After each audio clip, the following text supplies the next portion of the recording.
22 h hier soir. Alors que le public commence à s'amasser aux abords du site, deux jeunes hommes s'activent autour des mégalithes. Je pense que le petit pied arrive trop plus haut que là. Normalement, on a travaillé les faits pour qu'ils soient un peu comme ça. Celui-ci, le 7 qui est juste en face là-bas, tu restes comme ça, je vais le bouger. Ouais. Nicolas et Clément profitent de la tombée de la nuit pour régler quelques derniers détails avant que dans l'obscurité, une voix retentisse. Qu'est-ce que vous faites ici, les enfants, alors que la nuit tombe? Vous savez que vous risquez de réveiller les soldats? Ainsi débute la légende de Saint Cornélie, un pape, homme saint protecteur du bétail, parti de Rome à la découverte de nos côtes bretonnes. Époustouflé par la beauté du soleil disparaissant derrière l'horizon, le malheureux pape n'a pas le loisir de s'attarder devant le spectacle. Déjà dans son dos résonne le bruit caractéristique d'une troupe de fantassins en marche, le rythme effréné de leurs pas se mêlant aux respirations saccadées et aux chants victorieux.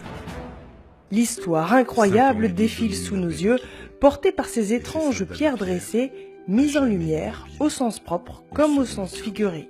Le message qu'on veut faire passer, c'est que ce patrimoine, il est d'une densité, d'une richesse, d'une diversité extraordinaire.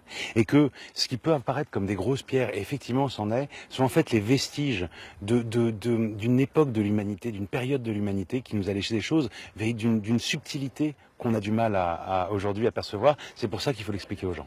On vient en vacances depuis plusieurs années, comme à Carnac. On connaît les menhirs, mais vu comme ça, c'est une surprise. Et je trouve ça génial. C'est assez étrange de voir ça en lumière. Bizarre.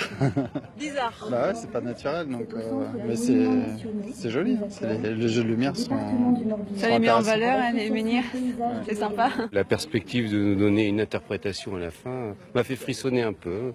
Enfin, j'avoue que j'ai été touché par le spectacle. En plus, une beauté visuelle impressionnante. Difficile de rester insensible à ce son et lumière qui, lui, est éphémère.